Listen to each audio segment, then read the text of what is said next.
A few moments later.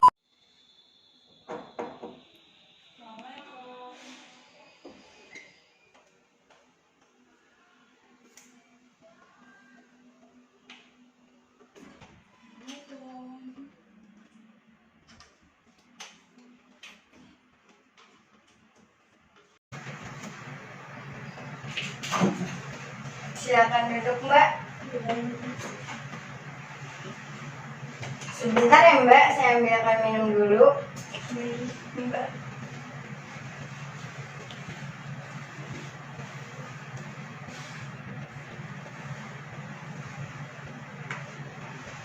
Silakan diminum, Mbak. Barangkali Mbaknya haus setelah di perjalanan. Baik, terima kasih. Sama-sama, Mbak.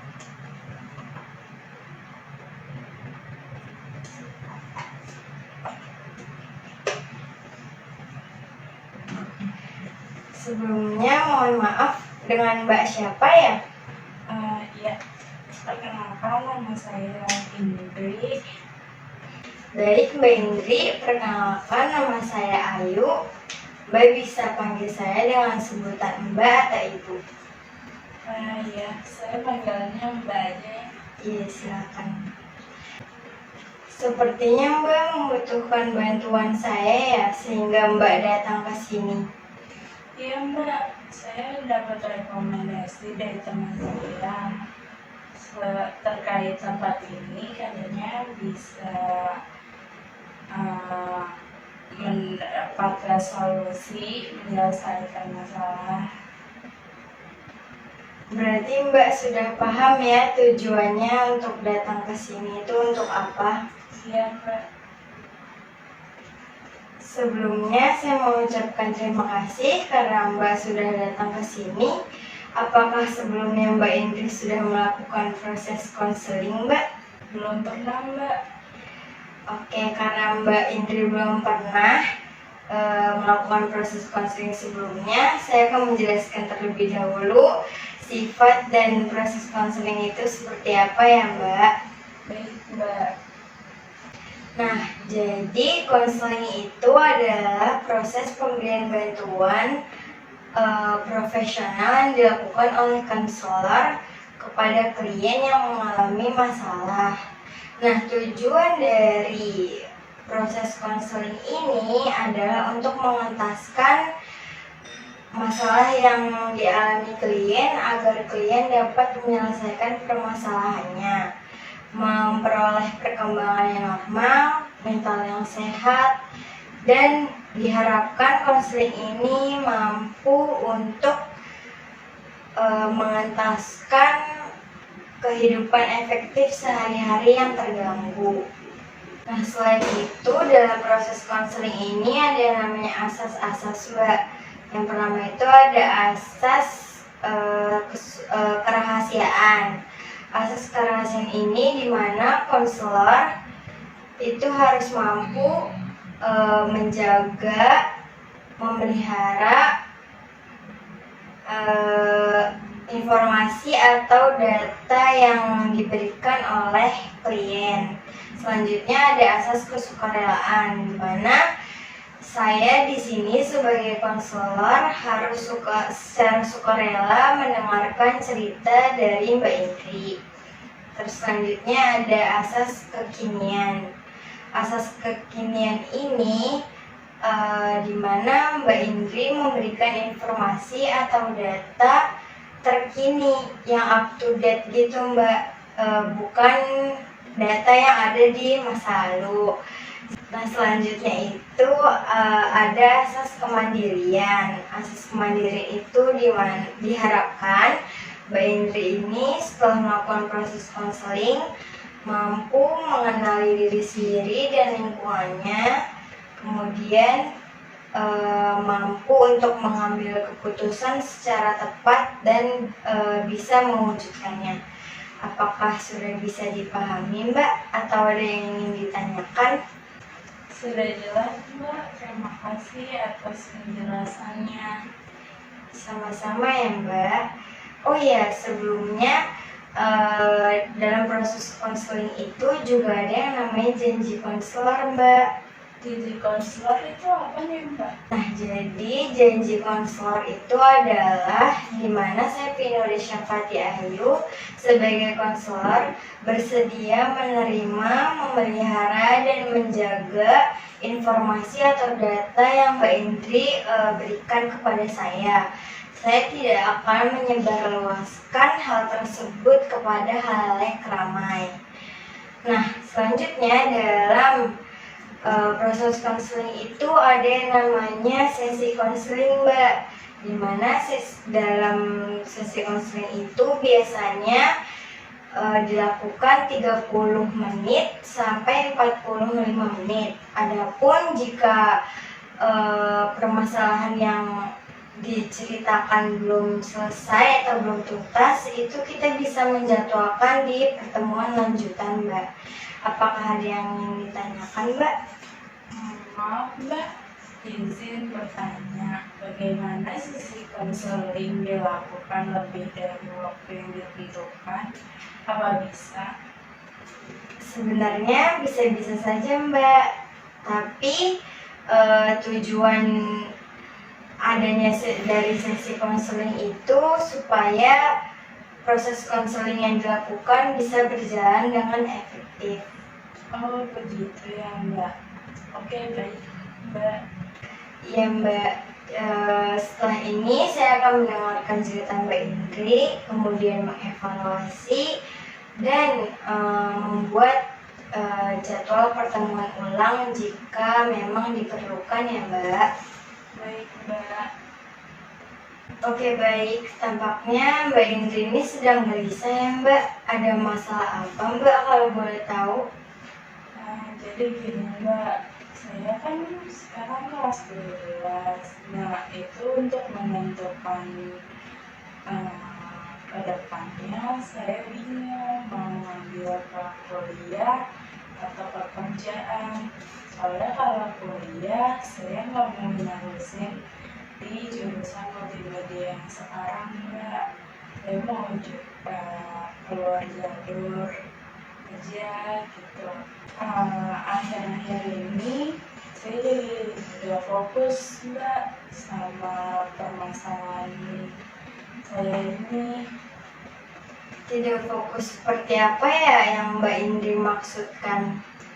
Ya, jadi saya tidak fokus mengikuti pelajaran yang ada di kelas Mbak, karena saya selalu memikirkan permasalahan saya yang saya alami. Hal ini karena kan waktu saya dalam mengambil keputusan tidak banyak.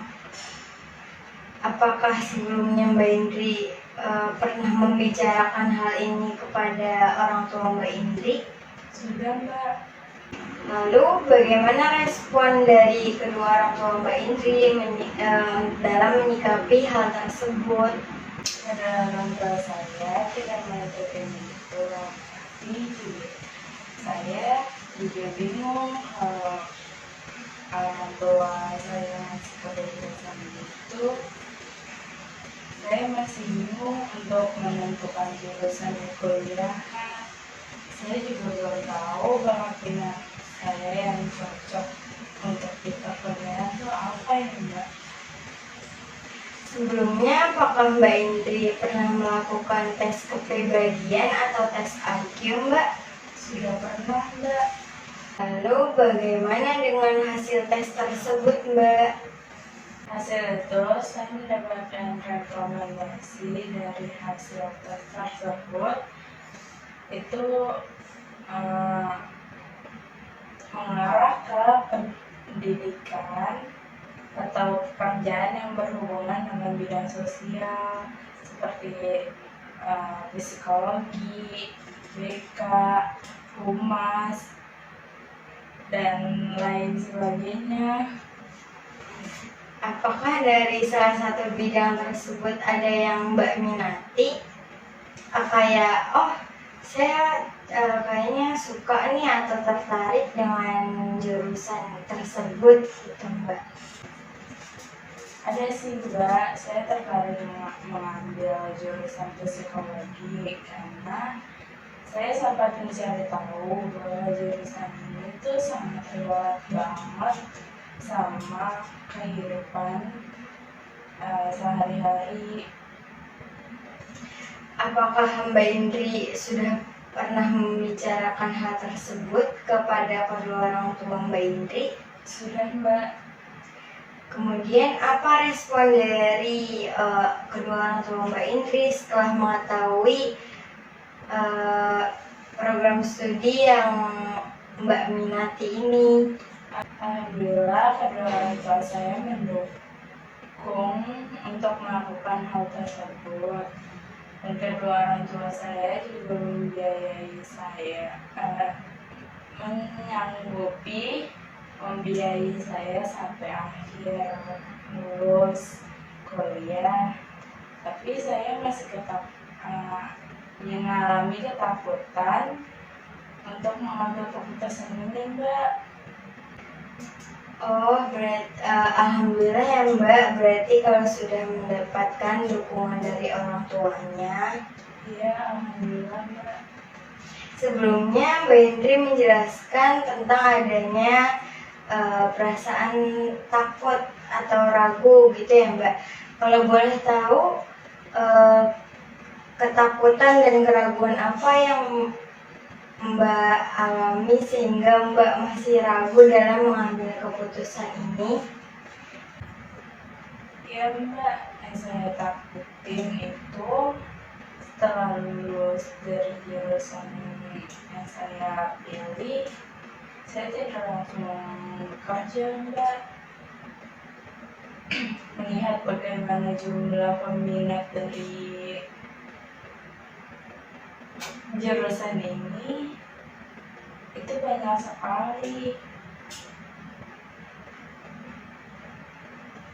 Karena saya pernah mendengar kalau jurusan psikolog ini tidak bisa cuman lulusan S1, itu bakal lulusan S2 baru jadi psikologi. Dan kalau misalnya saya melanjutkan S2, itu pasti ada biaya lagi.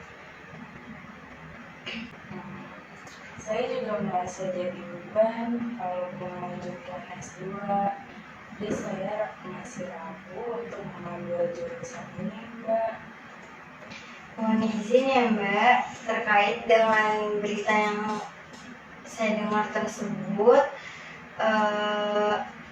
itu ada perundang-undangan baru yang menjelaskan di mana lulusan S1 psikologi itu bisa saja sebetulnya langsung menjadi seorang psikolog, tapi dengan syarat mbaknya ini harus mengikuti yang namanya program profesi untuk mengambil gelar daripada psikolog tersebut, Mbak.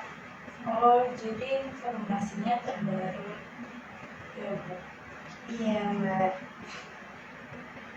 Saya belum tahu soalnya saya masih disibukkan dengan tugas sekolah, jadi belum bisa mengetahui riset kembali terkait jurusan yang saya amati. Terima kasih atas informasinya. Setelah ini saya yakin bahwa program studi psikologi adapun untuk bekerja, mungkin nanti jika saya diberi kesempatan, saya akan bekerja sambil kuliah. Sepertinya melakukan part-time atau freelance yang sebisa mungkin tidak mengganggu perkuliahan saya nanti. Iya, sama-sama, Mbak. Lalu, apa rencana Mbak setelah melakukan proses konseling ini, Mbak? Saya akan belajar dengan giat supaya saya bisa lulus kuliah di jurusan dan PTN yang saya inginkan. Sudah cukup bagus ya Mbak, berarti Saya sangat mengapresiasi rencana Mbak ke depannya. Saya simpulkan, jadi setelah proses konseling ini, Mbak Indri sudah mendapatkan gambaran setelah lulus SMK ini ingin mengambil jurusan psikologi. Kemudian jika ada kesempatan atau waktu luang, Mbak Indri ingin melakukan bekerja sambil kuliah, begitu ya Mbak? Iya, betul Mbak. Oke, baik.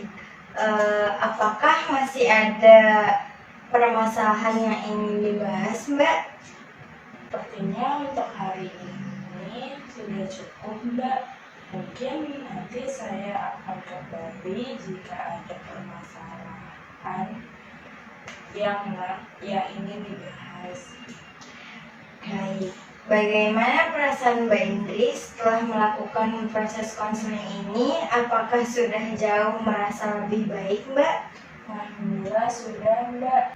Baik, jika sudah tidak ada yang ingin disampaikan lagi, kita cukupkan pertemuan kita untuk hari ini ya Mbak. Mengingat proses konseling yang dilakukan sudah 45 menit. Saya berharap semoga setelah proses konseling ini Mbak Indri dapat bisa lebih memahami diri Mbak sendiri, kemudian lingkungannya, dan paham dengan untuk mengambil keputusan dari permasalahan yang dialami. Ya, sama-sama Bu. Saya juga ingin mengucapkan permohonan maaf bila ada tutur kata saya, cara berbicara saya, atau cara bertindak saya. Mohon dibukakan pintu maaf yang sebesar-besarnya ya Mbak. Ya, sama-sama Mbak. Saya juga mau mengucapkan terima kasih kepada Mbak Ayu yang sudah mendengarkan cerita saya dan membantu saya menyelesaikan permasalahan yang saya alami. Sama-sama Mbak, terima kasih kembali karena Mbak Indri sudah menyempatkan dan meluangkan waktunya untuk hadir dalam proses konseling pada hari ini. Ya, sama-sama Mbak.